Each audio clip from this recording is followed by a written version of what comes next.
تاسین میم. دا د څرګندونکي کتاب آیاتونه دي. موږ د موسی او فرعون یو څه حال سم صحیح ته اورو د داسې خلکو د ګټې لپاره چې ایمان راوړي. خبره دا ده چې فرعون په ځمکه کې سرکشي وکړه او د هغې اوسیدونکي په ډلو وویشل. له هغو څخه یوه ډله یې ذلیله کوله، د هغې هلکانې وژل او د هغې نجونې یې ژوندۍ پرېښودلې. په واقع کې هغه له فساد کوونکو څخه و. او موږ دا اراده درلودله چې پر هغو خلکو مهرباني وکړو چې په ځمکه کې ذلیل ګرځول شوي وو، او هغوی راهبران او هغوی وارثان وګرځو، او په ځمکه کې حکومت ورکړو. او له هغو نه به فرعون او هامان او د هغو لښکرو ته هماغه څه وروښیو چې له هغو سره یې ویره وه. موږ د موسی امور ته الهام وکړ چې دته تای ورکړه، بیا کله چې له تا سره د هغه د سر خطر وي نو هغه په سیند کې وغورځوه او هیڅ ویره او اندېښنه مه کوه. موږ هغه تا ته راګرځونکي او له پیغمبرانو څخه د هغه جوړونکي. په پای کې د فرعون کورنۍ هغه له سیند نه راوویست تر څو چې هغه د هغو لپاره دښمن او د هغو لپاره د خپګان سبب شي. خبره دا ده چې فرعون او د هغه لښکر په خپل د سیسه کې غلط شوي وو.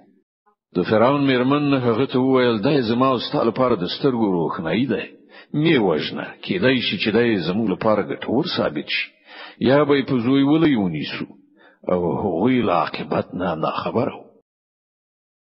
اخوا د موسی د مور زړه درزید، هغه به د هغه راز برملا کړی وای کوم د هغه زړه نه وای ډاډه کړی، تر څو چې هغه زمون پر وعدو باندې له ایمان راوړونکو څخه ووسی. هغه د هلک خور ته وویل په هغه پسې ورشه، ورسته زه نو هغه له ګوښې نه هغه په داسې شان تر نظر لاندې وساتو چې دښمنان پرې ونه پوهېدل.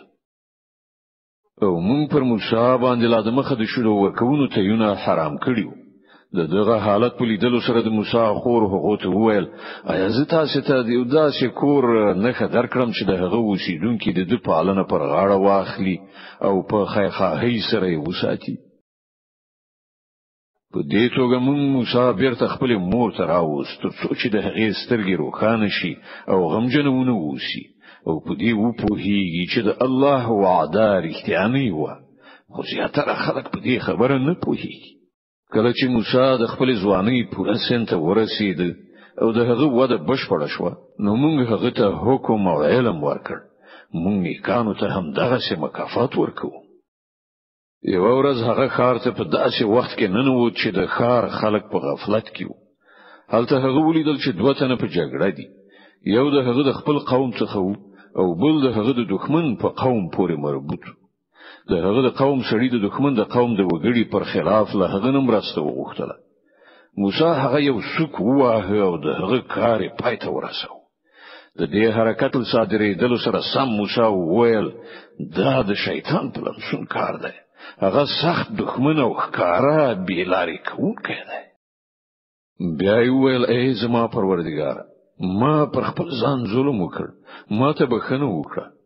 نو الله هغه ته بخښنه وکړه، هغه بخښونکی او خورا مهربان دی. موسی ژمنه وکړه چې ای زما رب، دغه احسان چې تا پر ما باندې کړی دی، لدی ورسته به زه هیڅ کله د مجرمانو ملاتړ نشم. بل ورځ هغه د سهار په تور خړه ویریدونکی او له هرې خوا د خطر په احساسولو څارونکی په ښار کې روانو چې په ناڅاپي ډول څه ګوري چې هغه سړی چې پرونه له دنه ننګه غوښتي و نن بیا دته د فریاد غږ کوي. موسی وویل ته خو په ښکاره توګه ډیر ګمراه سړی. بیا کله چې موسی راځه وکړه چې دښمن قوم ته په منسوب سړي باندې حمله وکړي، نو هغه وویل ای موسی، آیا ته نن غواړې ما هم همغه سی وژنې لکه څنګه چې د پرون یو سړی وژلی دی؟ ته غواړې چې په دې هیواد کې د جبر کوونکي په حیث اوسېږې، اصلاح کول نه غواړې؟ له هغه وروسته یو سړی د ښار له لرې ګوښې نه په منډه راغی او ویل ای موسی، د سردارانو یعنی د فرعون د درباریانو په منځ کې ستا د وژلو مشورې کیږي. له دې ځایه ووځه، زه ستا خواخوږی یم. د دې خبر لا اوریدلو سره سم موسی وویرید او په څارنه اندېښمن ووت. او هغه دا دعا وکړه چې ای زما رب، مال ظالمانو څخه وژغوره. له مصر نه په وتلو سره چې کله موسی د مدین خواته مخه کړه نو وی ویل هیله د چې زما رب ما په سم لار سیخ کړي. او کله چې هغه د مدین د اوبو څاته ورسېد نو ویل در چې ډیر خلک خپل څاروي اوبو کوي او له هغونه بیلې وی خواته دوه خځې خپل څاروي ساروي. موسی له دغه خځو پوښتنه وکړه تاسو څنګه اندېښمنې؟ وویل مونږ خپل څاروي ته اوبه نشو ورکولای تر څو پورې چې دغه شپانه خپل څاروي بوزي او زمونږ پلار ډیر زیات سپینګیری سړی دی. د دې په اورېدلو سره موسی د هغو څاروي اوبه کړل. بیا یو سیوري ځای ته لاړ او ویل پروردګاره هر ښېګڼه چې تا پر ما نازله کړې ده زه هغې ته اړ یم. چې ځان لا نه و شوی چې له هغو دون جنونه یو په شرم او حیا سره را روانه د ته راغله. ویل زما پلار ته غواړي ته څو تا چې زمونږ لپاره څاروي ته اوبه ورکړي دي د هغه اجرت درکړي. موسی چې کله هغه ته ورغی او هغه ته خپل ټوله قصه واوروله نو هغه سړي وویل هیڅ مه ویریږه اوس تل ظالمانو څخه ژغورل شوی. له هغو دون جنونه یې خپل پلار ته وویل پلار جانه دغه سړی نوکر ونیسه دای تر ټولو یو غوره څوک دی چې نوکر ونیسي ځکه چې قوي او امانتکار دی. د هغې پلار موسی ته وویل زه غواړم چې له خپل دغو دوه لونو څخه یو تاته په نکاح درکړم په دې شرط چې ته تر 8 کلونو پورې له ما سره نوکری وکړې او کلاس کاله پوره کړې نو دا ستا خپل خوښه زه پر تا سختي کول نه غواړم ته به ما ان شاء الله ښه سړی ومومې. موسی جواب ورکړ دا خبره زما او ستا په منځ کې تصویب شو. له دغه دواړو مودونه چې هر یو زه پوره کړم له هغه وروسته به بیا پر ما کوم زیاتای نه وي او چې لوز او ژمنه چې مونږ کوو الله ور باندې ساتونکی دی. کله چې موسی موده پوره کړه او هغه خپل اهل او عیال سره روان شو نو د تور خواته یو اور په نظر ورغی. هغه خپل کوروالاو ته وویل تاسو اوسئ ما اور لیدلای دی خای زه له هغه ځای څخه خبر راوړم یا له هغه اور نه کوم سکروټه را واخلم چې تاسو پرې تود شئ. هلته چې ورسید نو د ناو د غاړې په برکتی ټوټه زمکه کې لوي ونی څخه غږ شو چې اے موسی همدا زه الله یم د عالمینو مالک. او حکم ورکړ شو چې وغورځو خپل همسا. څنګه چې موسی ولیدل هغه همسا د مار په څیر خوځيږي نو شای واړه ولا وتښتید او هغه بیرته تر شا هم نه کتل. امر شو اے موسی راوګرځه او مو ویریږه ته بیخي په امني. خپل لاس په گریوان کې نه باسه ځلیدونکي براوزي بیل څه تکلیف نه او لویرنه د ژغورل کېدو لپاره خپل مټ در جوخت کړه. دا دوه روخانه نخانی دي ستاد رب لوري د فرعون او د هغه د درباریانو مخې ته د وړاندې کولو لپاره. هغوی ډیر نافرمانه خلک دي. موسی عرض وکړ زما بادار ما خو د هغوی سړی وژلای دی ویریږم چې هغوی به ما ووژني او زما ورور هارون لمانه زیات د ژبې فصاحت لري هغه لما سره د مرستيال په توګه ولېګه ترڅو چې هغه زما تایید وکړي زه ویریږم چې هغوی به ما دروغجن وګڼي. الله فرمایل مونږ به ستاسو د ورور په وسیله ستاسو مټ قوي کړو او تاسو دواړو ته به داسې برلاسي در په برخه کړو چې هغوی تاسو ته هیڅ ضرر و نشي رسولای. زمونږ د نخانو په زور سره به غلبه ستاسو او ستاسو د پیروانو وي. بیا کله چې موسی هغه خلکو ته زمونږ له روخانه څرګندو نخانو سره ورغی نو هغوی وویل چې دا سختګي کوډونه پرته نور څه نه دي او دا خبره خو موږ د پلان نیکه په زمانہ کې هیڅ کله نه دی اوریدلی. بیا کله چې موسی هغه خلکو ته زموږ موسی جواب ورکړ زما رب د هغه چا په حال خبر دی چې د هغه لوري له هدایت سره راغلی دی او هغه ډیر ښه پوهیږي چې ورسته عاقبت د چا ښه کیدونکی دی. حقیقت دا دی چې ظالمان هیڅ کله برای نه مومي. او فرعون وویل اې د دربار خلکو زه خو خپل ځان پرته ستاسو کوم بل خدای نه پیژنم. هامانه لکشان خو د خښتو په پخولو سره زما لپاره یو دنګه ودانۍ جوړ کړه. خای پر هغه باندې په خطلو سره زه د موسی خدای ولیدلای شم. زه خو دای دروغجن ګڼم. هغه د هغه لخرې په ځمکه کې ناحقه متکبر مغرور شول او دای وانګیرل چې هغه هیڅ کله زموږ لوري ته راګرځیدونکي نه دي. په پای کې موږ هغه د هغه لخرې ونیول او په سمندر کې مو وغورځول. اوس وګورئ چې د هغو ظالمانو څه عاقبت شو. موږ هغوی د دوزخ لوري ته بلونکي راهبران وګرځول او د قیامت په ورځ به هغوی له کومه ځایه مرسته ونشي موندلای. مونږ په دې دنیا کې په هغو پسې لعنت وټاکو او د قیامت په ورځ به هغوی په زیاته غندنه کې اخته وي، یعنی د الله له رحمت څخه به محروم وګرځول شي. مونږ د مخکنیو نسلونو له هلاکولو وروسته موسی ته کتاب ورکړ، د خلکو لپاره د ذهني روښنايي سبب لارښوونکی او رحمت، ترڅو چې خای خلک درس واخلي. اے محمد، ته په هغه وخت کې په لویدیځه څنډه کې موجود نه وې کله چې موږ موسی ته د شریعت د فرمان ورکړ او نه ته په شاهدانو کې شامل وې، بلکې له هغه وروسته ستاسو زماني پورې موږ ډیر نسلونه منځته راوړي او پر هغه باندې ډیر زمانه تیر شوې ده. ته د مدین د خلکو په منځ کې هم موجود نه وې چې هغه ته د زموږ آیاتونه اورولای، خو د هغه وخت دغه خبرونو لیږونکي موږ یو. او ته د تور په لمن کې هم په هغه وخت کې موجود نه وې کله چې موږ موسی ته لومړی ځل आवाज کړو. خدا ستاسو رب رحمت دی چې تاسو دغه معلومات درکول کیږي، ترڅو چې ته هغه خلک تنبیه کړې چې هغه ته لتانه مخکې کوم تنبیه کوونکی نه دی راغلی، خای چې هغوی متوجه شي. او دا موږ د دې لپاره وکړل چیرته داسې نوي چې کله چې د هغو د خپل کړو وړو له عمل پر هغو باندې کوم مصیبت راشي نو هغوی وایي ای پروردګار تا ولې موږ ته کوم پیغمبر ونه لیږي چې موږ ستاسو آیاتونو پیروي کړې وای او له مؤمنانو څخه شوي وای. مګر کله چې زموږ له حضور څخه هغو ته حق راغی نو هغه وویل ولې دته هغه څه ورنکړای شول چې موسی ته ورکړای شوی وو. دوی له هغه څه نه منکر شوي نه دي چې له دینه مخکې موسی ته ورکړای شوی وو. دوی ویل دواړه کوړي دي چې وا د بلې تایید کوي او ویل مونږ هیڅ یو نه منو. ای پیغمبر دوی ته وایه خنو د الله له لوري داسې کوم کتاب راوړی چې له دغه دواړو نه زیات هدایت بخونکی وي که تاسو رښتینی زبر د همغه پیروي وکړه. اوس که هغوی ستاسو دغه غوښتنه نه پوره کوي نو په هیګه چې په اصل کې دوی د خپل خواهشاتو پیروان دي او له هغه چانه به څوک زیات گمراه وي چې له خدایي هدایت نه پرته فقط د خپل خواهشاتو پیروي وکړي. الله دغه ظالمانو ته هیڅ کله هدایت نه کوي او مونږ پر لپسې هغه ته د نصيحت خبره رسولې ده ترڅو چې هغوی له غفلت نه راوي.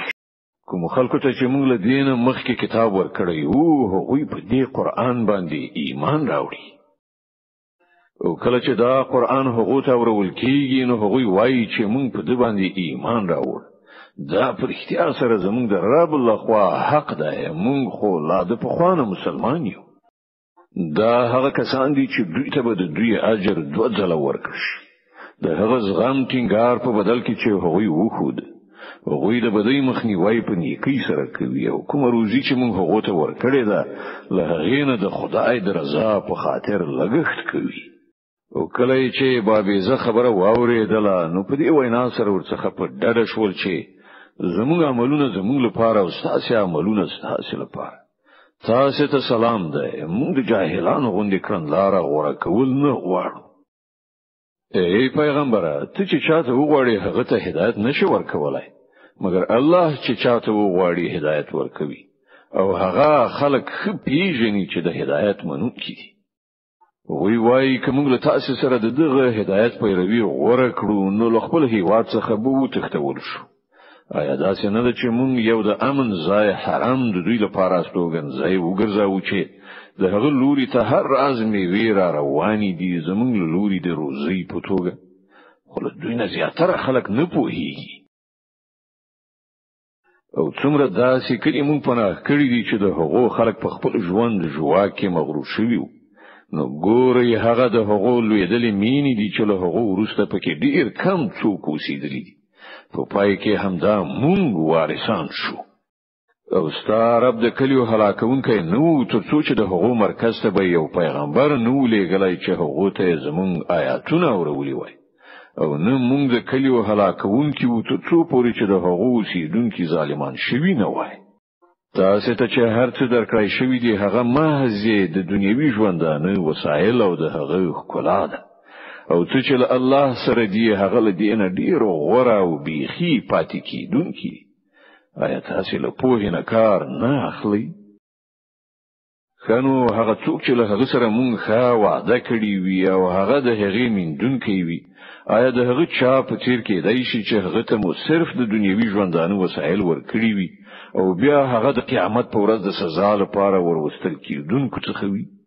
او دوی نه هیروي هغه ورځ چې کله هغه دوی ته غږ وکړي او پوښتنه وکړي چیرته دي زما هغه شریکان چې تاسو پرې ګمان درلود؟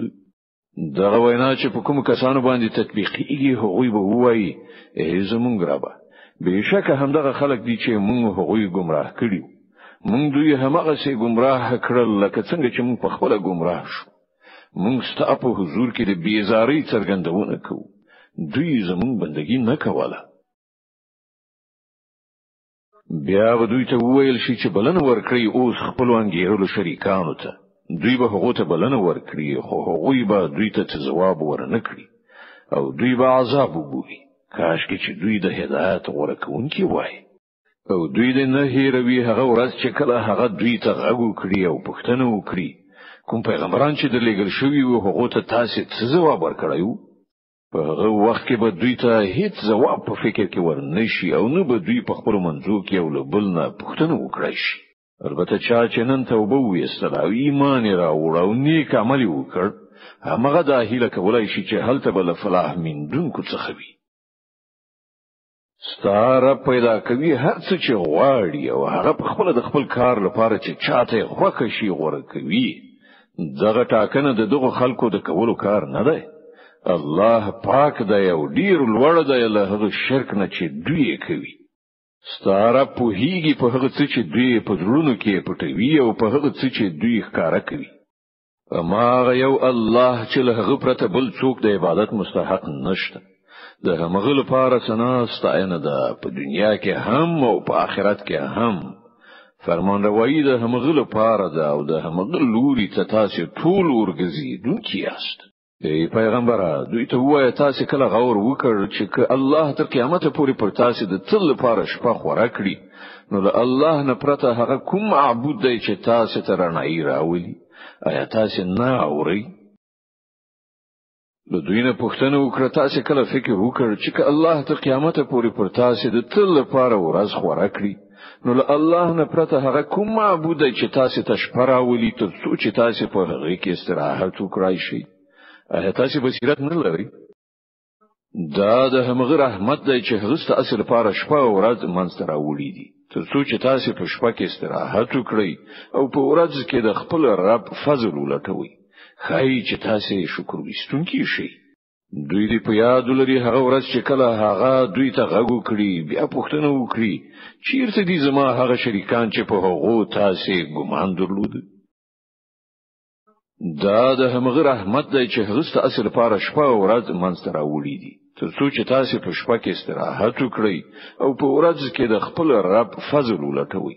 خای چې تاسو شکر وستونکي شئ. دوی دې په یاد لري هغه ورځ چې کله هغه دوی ته غږ وکړي بیا پوښتنه وکړي چیرته دي زما هغه شریکان چې په هغه تاسو ګمان درلود؟ او موږ به له هر امت نه یو شاهد راوباسو بیا به وایو چې راوړی اوس خپل دلیل. په هغه وخت کې به دوی ته څرګند شي چې حق د الله په لور دی او د دوی هغه ټول دروغ به ورک شي چې دوی له ځانه جوړول. دا یو واقعیت دی چې قارون د موسی د قوم یو فرد بیا هغه د خپل قوم پر خلاف سرغړاوی وکړ او موږ هغه ته دومره خزانه ورکړې وی چې د هغو کلیګانی د قوي کسانو یو ټولي لا بلا په سختۍ سره پورته کولای شوی. یو ځل کله چې دغه د قوم خلکو هغه ته وویل ما ویاړېږه یعنی ناشکری مکوه، الله ویاړیدونکي یعنی ناشکر نه خوښوي. کوم شتمنی چې الله تا ته درکړې ده په هغه سره د آخرت د کور جوړولو فکر وکړه او له دنیا نه هم خپل برخه مه هېروه. احسان وکړه لکه څنګه چې الله له تاسو سره احسان کړی دی او په ځمکه کې د فساد ولاړولو هڅه مه کوه الله فساد کوونکی نه خوښوي. قارون ویل دا هڅه ماته د هغه علم په اساس راکړی شوی دی چې زه لرم. آیا هغه په دې پوه نه و چې الله لدنه مخکې ډیر داسې خلک هلاک کړي دي چې له هغه نه زیات قوت او زیاته ډله درلودله؟ له مجرمانو څخه د هغو د ګناهو پوښتنه سمدستي نه کیږي. یوه ورځ هغه یعنی قارون د خپل قوم په وړاندې په خپل شان شوکت کې ووت. کوم کسان چې د دنیوي ژوند غوښتونکي وو د هغه په لیدلو سره وویل کاش کې زمونږ همغه څه وایي چې قارون ته ورکړی شوی دی. دای خود لوی برخه خاوند دی. خو کوم کسان چې د علم خاوندانو هغه وویل خواشینی د ستاسو په حال باندې د الله ثواب د هغه چا لپاره ډیر بهتره دی چې ایمان راوړي او نیک عمل وکړي او دا نور کول کیږي مګر د صبر خاوندانو ته. په پای کې موږ هغه او د هغه کور په ځمکه کې ننويست. بیا د هغه د مرسته کوونکو هیڅ کومه ډله نه و چې د الله په مقابله کې د هغه مرسته تراغلي وای او نه هغه خپل مرسته په خپل وکړای شو. په پای کې موږ هغه او د هغه کور او سمغه خلکو چې پرونی د هغه د منزلت هیله کوله وویل افسوس مونږ هیر کړی و چې الله له خپل بندگانو څخه چې د چا روزي غواړي پراخوي او چاته چې خوښ شي پرې تنګوي. که الله پر مونږ احسان نه وای کړی نو مونږ به هم په ځمکه کې نه نويستلیو. افسوس زمونږ په یاد پاتې نشو چې کافران فلاح نه مومي. هغه د آخرت کور خو به مونږ د هغو خلکو لپاره مخصوص کړو چې په ځمکه کې خپل لوی نه غواړي او نه د فساد کولو اراده لري او نیک عاقبت یوازې د پرهیزګارانو لپاره دی. څوک چې له نیکی سره راشي د هغه لپاره له هغې نه زیاته ښه نیکی ده او څوک چې له بدۍ سره راشي نو د بدو عملونو سره رسونکو ته به همغسې بدله ورکړای شي لکه څنګه چې عمل کاو. ای پیغمبره باور ولره چې د دې قرآن مسؤلیت پر تا چولای دی هغه یو ډیر ښه عاقبت ته ستاره رسونکی دی. دغه خلکو ته وایي چې زما رب خو په هیږي چې له هدایت سره څوک راغلی دی او په ښکارا گمراهی کې څوک اخته دی. ته هیڅ کله د دې خبرې هیلمن نه وي چې پر تا د کتاب نازل کړی شي. دا خو محض ستا د رب په مهرباني سره پر تا نازل شوی دی. نو ته د کافرانو ملاتړ مکیږه او دا سه د هیڅ کله ونشي چې د الله آیاتونه چې کله پر تا باندې نازل شي نو کافران تعالی هغه څخه راوړوي. د خپل رب لوري ته بلنه ورکړه او هیڅ کله په مشرکانو کې مشاملېږه او له الله سره کوم معبود مبله له هغه پرته بل هیڅ معبود نشته. د هغه ذات پرته هر شی هلاکیدونکی دی. فرمان روایی د همغه ده او د همغه لوري ته تاسو ټول ورګرځیدونکي یاست.